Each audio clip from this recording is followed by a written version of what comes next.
It's time to talk about some early perspectives on second language acquisition.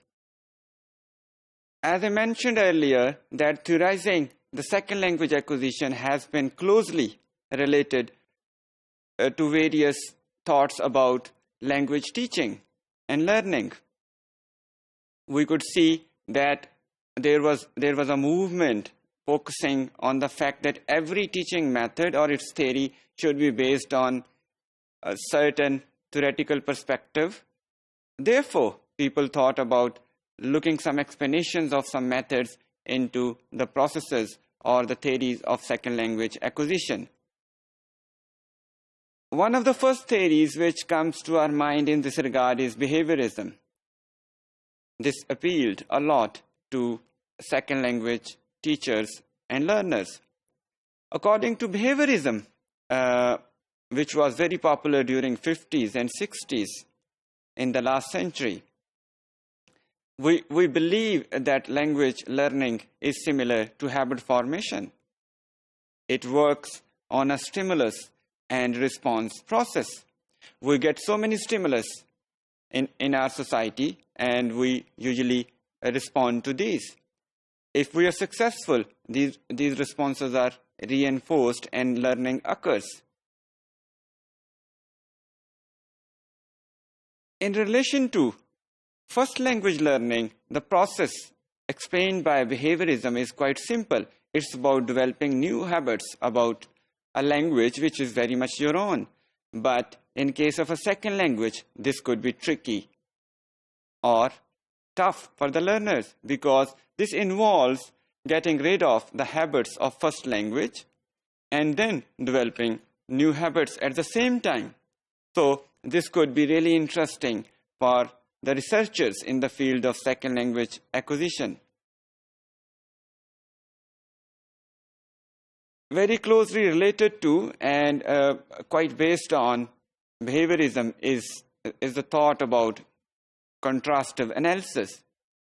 Contrastive analysis believes in predicting and explaining the differences between first language and the second language of the learner, so that some problem areas may be identified and required teaching materials may be prepared so that the learners may benefit from that. Contrastive analysis was influenced by behaviorism and structuralism, both. I have already explained the influence of behaviorism on contrastive analysis.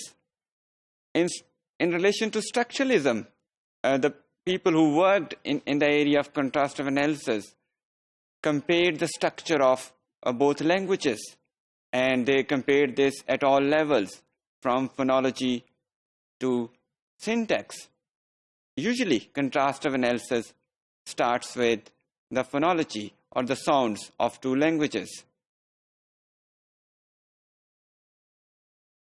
While following behaviorist thought, the proponents of contrastive analysis believe that language learning is a process, as I said earlier, is of stimulus response and reinforcement, and I have already explained this. The process of contrastive analysis involves analyzing roughly comparable segments of both languages and then look into the areas which may possibly be troublesome for the learners or prospective learners. And they believe that effective teaching would concentrate on those areas and would eradicate possibly the problems which students might have to confront. The theory of contrastive analysis was not complete. There was a lot of criticism about it. Some of the important criticism is following. Some people believe that this cannot explain how learners learn more than what they hear or what they listen to. I mean, sometimes the output is greater than the input. So contrastive analysis do not focus on this dimension. Many analyses of contrastive analysis are also not supported by the empirical evidence, and there are many errors of language learners which were missed by the proponents or the researchers in the field of contrastive analysis. Contrastive analysis also lacks in the area that the instruction materials based on this form of analysis are language specific. By that, we mean that they cannot be applied to any other second language or the learners of the same second language whose first language is different.